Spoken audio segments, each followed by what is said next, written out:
Welcome to the Wing Space podcast, a place to take up space, a space for you to settle in, sit back, relax, and focus a little bit on health, wellness, faith, family, and this crazy thing called life. This podcast is not a replacement for mental health treatment or professional health care. In case of crisis or emergency, please contact your local healthcare provider or dial 911. Hey there, and welcome to the Wing Space podcast, a place to take up space. We are still working through our 6 components of wellness as we focus this month on We've Got Your 6 here at Hope and Healing. We've got your back.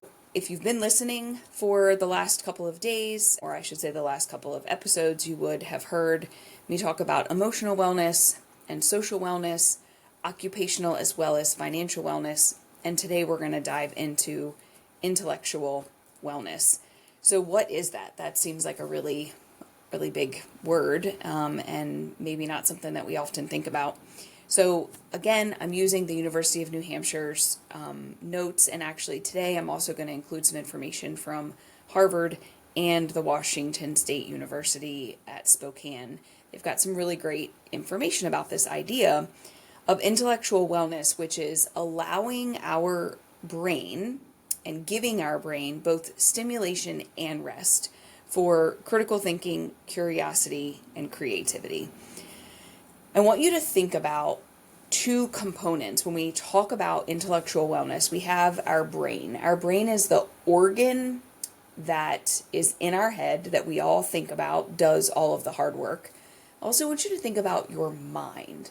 So the mind is what sets us apart, makes each of us unique. It's what creates the thoughts that stimulates the emotions and drives our behavior. And we have more control over our mind than what people often think that we do. There was a study, actually not really that long ago, where scientists thought that we had a finite number of brain cells, and when those brain cells died, we ended up with Alzheimer's. And what we now know is that that is not true, and our brain is creating new brain cells on a pretty regular basis. And through engagement in activities that stimulate our mind, we can improve our intellectual wellness. So I want you to consider, so what is intellectual wellness? It's when we have good habits that engage our brain, when we use time management skills to get through the things that are required of us, whether we're a young adult, a student who is studying and preparing for exams and projects, or whether we're an adult who is, maybe in retirement age, but still has activities and things that need to be done. And are we managing those things appropriately, or are we just kind of haphazardly going through the day? Are we challenging ourselves? Are we challenging ourselves not only to use our brain in different ways, but also to consider other perspectives? So I am recording this, and you're going to be listening to this in September, and we are gearing up for an election soon to come in November, and we're kind of in the midst of election season. And I don't want to spend a lot of time on politics, but I want to offer that we live in a world, or in a country, I should say, that is very polarized, and it's either black or white, it's either all or nothing, and we've lost kind of that middle range of things. And so if I say that the sky is blue, and you think that the sky looks more lavender, then we can't agree that we both see it in 2 different ways. You say that I'm wrong because I think that it's one way, and the way our world is working, I then think that you're wrong because you don't see it the way that I do. And when we have the ability to challenge ourselves to consider other perspectives, we're using our brain in a way that we hadn't before, and just to consider other ideas and other sides and perspectives of an issue. When we have good intellectual wellness, we are a critical thinker. We can think beyond what's right in front of us. I think sometimes we get into this mode of autopilot, right? And we just do things because it's the habit that we have, and then we come up against a stumbling block and we're not sure what to do. How do we get through this thing? And so we have to really be able to critically think and explore options when we come up against an obstacle. I mentioned this idea of being able to challenge ourselves to see other perspectives, but we really have to know what our own ideas are. What are our own thoughts, our values, and our opinions? And we have to kind of really do some internal thinking before we can challenge others, because if we don't know where we stand, right, how can we consider the opinions or ideas or thoughts of other people? And part of being able to understand our own thoughts, opinions, ideas, and challenge those of others is that we have to explore what those others are. We have to have conversations with people who might have different ideas than us. We might have conversations with people who live different lifestyles than we do, because we're not all Jennifers. There's other people, there's other thoughts, there's other ideas, there's other opinions, there's other habits and routines, and that's what makes life exciting. There's a movie that I watched a couple years ago, and I can't remember what it's called, but everybody was basically programmed to be the same. And the only thing that was different about you was the task that you completed. So your job was really the only thing that was different about you. Everyone was programmed to think the same, and they wore the same clothes, and they did the same activities, and how boring that was. Right? And that was part of the idea, was that the people that had the ability to think beyond that in the box thinking, those people that thought outside of the box, were considered rebels. But really, having different ideas and different opinions and engaging those in safe, healthy ways makes it exciting. And through all of this, we have to know who we are. We have to know who we are and what we value. So you might be wondering, where does all this fit in and what are the benefits of it? Well, Harvard University gives a handful of pretty clear benefits to improved and healthy intellectual wellness. The first one is that it improves cognition. It improves our ability to think. It improves our ability to concentrate and to hold memory. I struggle sometimes with brain fog, and I've teased sometimes that when my kids were younger, I had mommy brain, I couldn't remember things. But the reality is, the less we use and engage our brain, the more likely we are to have issues with cognitive decline and memory loss. I'm going to talk a little bit later about ways that we can improve, but really how we treat our brain and how we engage our mind has huge implications on our future. When we engage our mind, we are likely to experience a more stimulating life, right? I just talked about how boring it was when that movie, everybody thought the same and did the same.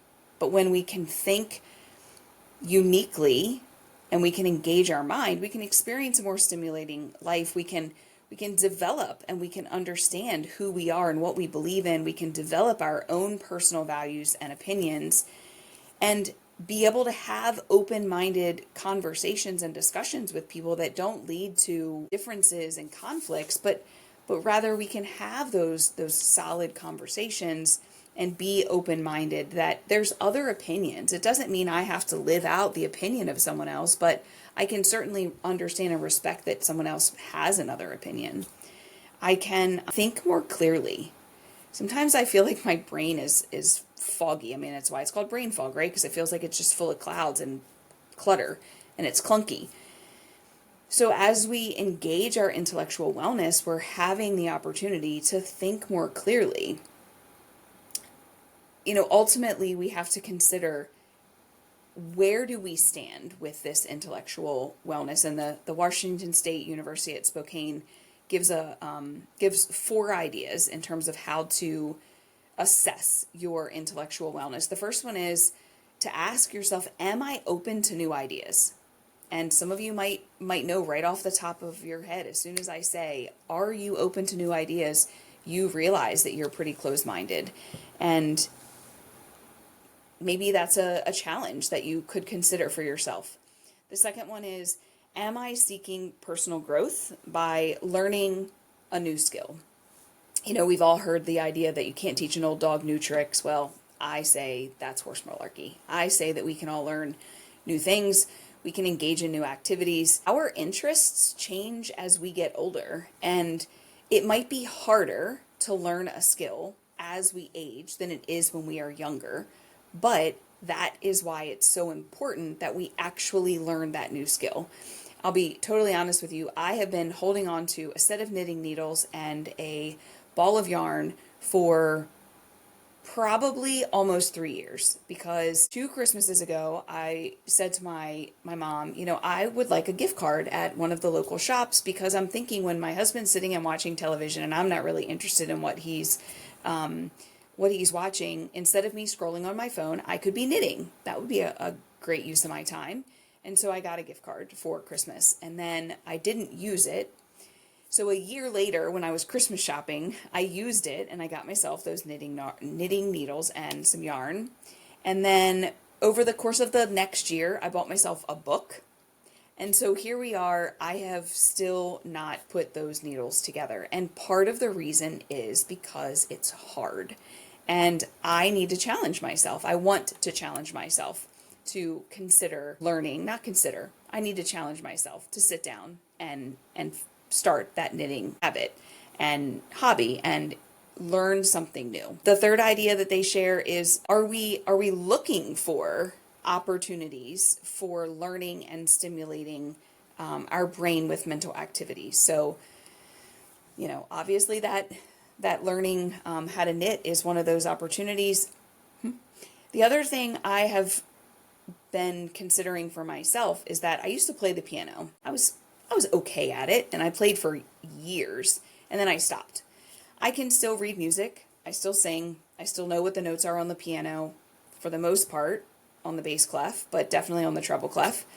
But if I were to sit down and try to play, my left hand that plays the bass, the bottom notes, just doesn't know how to catch up to the top. And so that would be an opportunity for me to stimulate my mental muscle, right? Stimulate my mind, work my brain to relearn how to play the piano. It's really not like riding a bike, even though they say that it is. They say some things are like riding a bike, and I would say that's not for me. And then the fourth one that they offer is look for ways to be creative. And a lot of people say, oh, I'm not creative. Well, I would challenge you to consider that everyone's creative. It's just we're creative in different ways. Some people paint, some people sculpt, some people write, some people draw, some people are great with landscaping, some people are great interior designers, some people experience and express creativity in different ways. So consider that. All right, I'm going to take a quick break so you can hear about some of our upcoming services. And when we come back, we're going to dive into ways that we can improve our intellectual wellness. And I'm going to give you 9 or 10 pretty solid ideas. So stick around and I'll be right back. Hey mamas, whether you are preparing for or recovering from childbirth, this 6-week progressive series coming soon to Hope and Healing is for you. Join Carlin Davensizer this September for pelvic floor physical therapy classes, curated especially for our pre- and postpartum community members. If you experience pelvic floor symptoms, diastasis, or pelvic, hip, and back pain, the movements and exercises will be beneficial for your core and pelvic floor. To register or ask questions, email admin@hopehealingtherapy.com. All right, welcome back to the Wing Space podcast. I'm going to finish up our episode today with 9 or 10 examples of ways that you can improve your intellectual wellness. The first one is, and this one's a hard one for people, but reading for fun. How many of you have not picked up a book in years? You know, I hear people say all the time, oh, I'm not a reader. Well, we just lose the fun of it. And I can tell you that I was not always a reader. I read some in high school. Of course, I read when I was in college and I was in grad school, and I read so much in grad school, but it wasn't for fun. It was reading articles, reading textbooks, thousands of pages. And so when I finished grad school, I was like, yeah, I'm never reading again. I just don't want to do this. And, funny story, we used to live in a neighborhood that created a book club, and I had no intentions of going because I don't read, so why would I go to book club? And, my husband encouraged me to just go. Just go hang out with the girls, have a good night to yourself, just go. And here I am, 6 years later, still a member of that book club, and I really enjoy reading. I often have several books going at one time. Usually it's a workbook, a kind of intellectual, make my mind think book, and then more of a fun book. One's usually on Audible. Then I've got paperbacks. I'm not encouraging you to read multiple books at one time, but maybe just pick up a book, because what happens for me is that, especially if I'm reading a novel or a fiction book of some kind, I'm using my mind to kind of stimulate and create that picture in my head.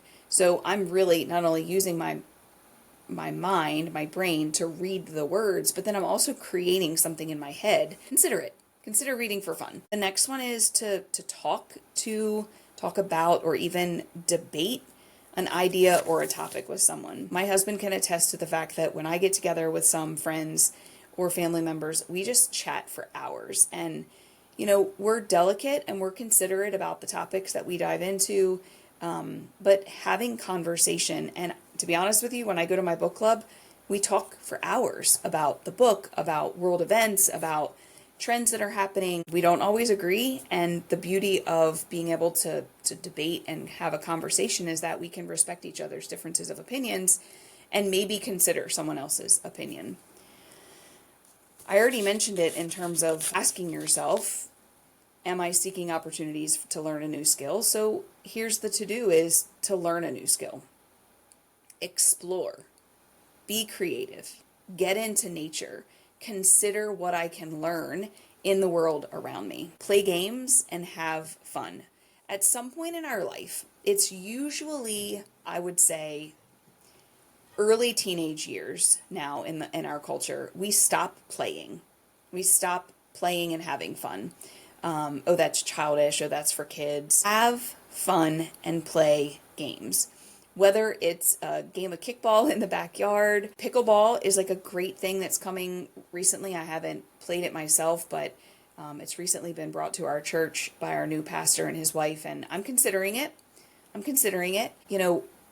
My kids play lacrosse, so sometimes we get out there and we pretend to play as well, throw the football, just have fun and play games, board games, card games, whatever it is, because it engages our brain in a different way, right? We're not just doing the same thing over and over again and we're creating new neural pathways. See, I mentioned earlier in the podcast that they used to think that we had a finite number of brain cells and that our brain was the structure that it was. And now we know there's this idea of neuroplasticity, which means that the way that the brain is structured can change for the good or for the bad.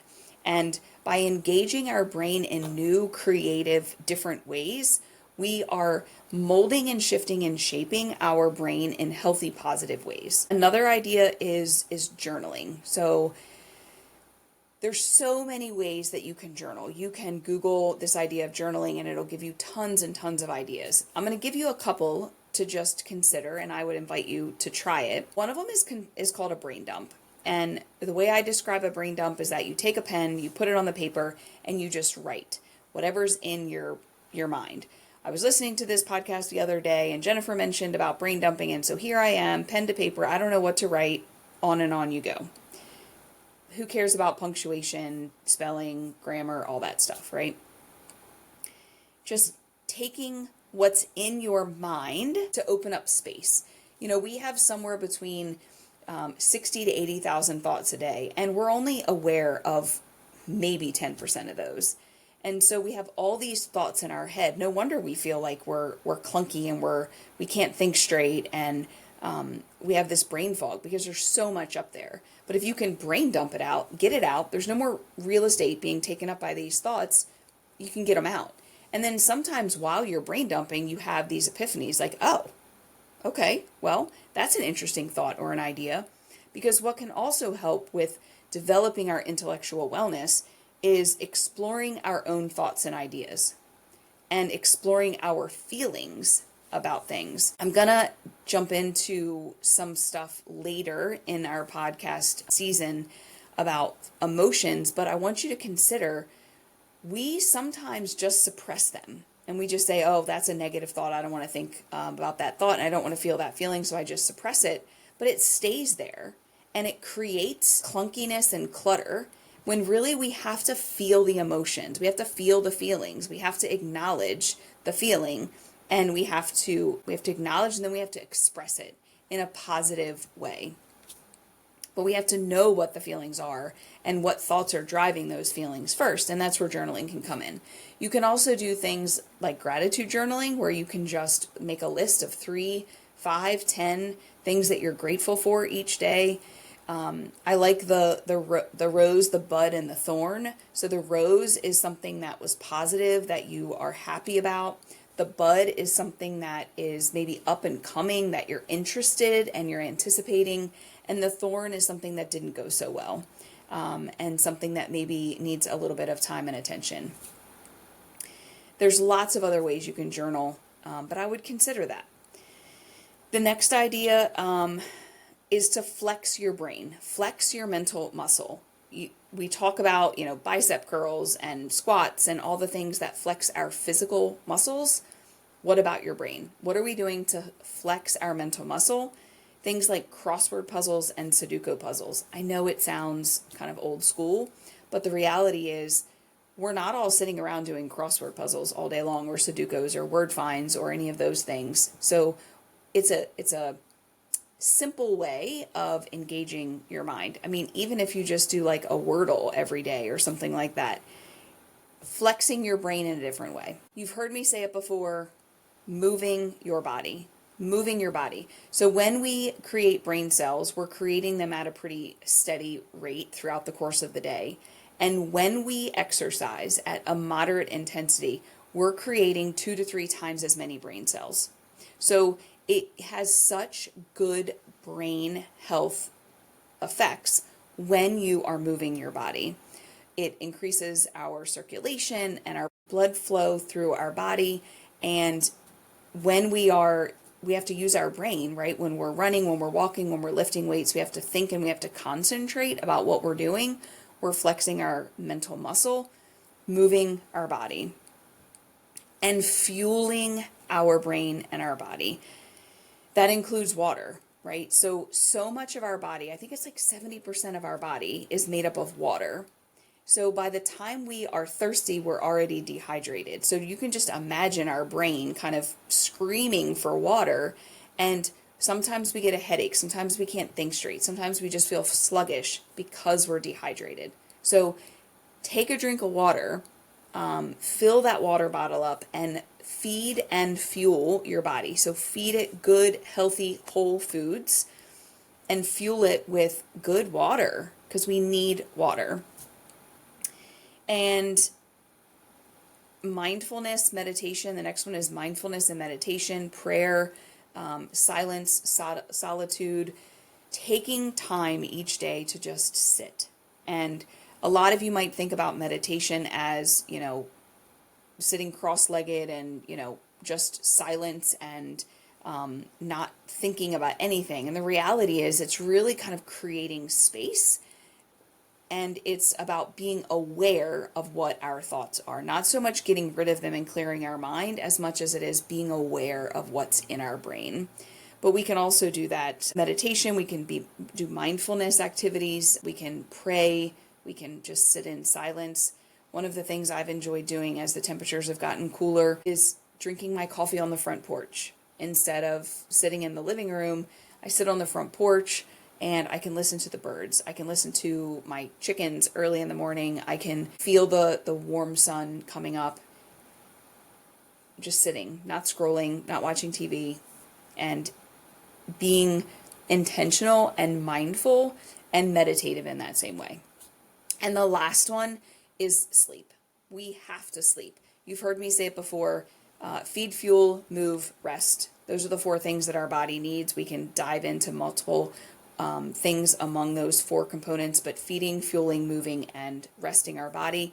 So the very last one for intellectual wellness is rest. we have to rest. The only way that our body regenerates and repairs and renews is through the course of sleep. And so if you are a person who is constantly thinking and using your brain all day long, and then you're just getting 3 or 4 or 5 hours of sleep, your brain's just not getting the rest that it needs. And keep in mind, the brain doesn't actually, the mind turns off when we are asleep, but the brain doesn't. The brain continues to send signals to digest food, and our heart is pumping and our blood is circulating and we're breathing, right? So our brain is still moving when we're sleeping. Otherwise, we would not be alive. So if we're not giving our body enough time to rest, then our brain is just not going to function optimally. So I hope these were some good ideas that you might be able to take, just a little nugget, just something that you're going to add. I've got to pick up those knitting needles. That is my challenge for myself this week. I got to teach myself how to knit. It's going to happen. So what are you going to pick up? What's a technique or a habit that you can do to help engage your mental muscle and explore and improve your intellectual wellness? I would love to hear your ideas. As always, you can email me, Jennifer@hopehealingtherapy.com. Send us a DM on our socials. We would love to hear how you are exercising your mental muscle. Thanks for joining me, and I hope you have a great day.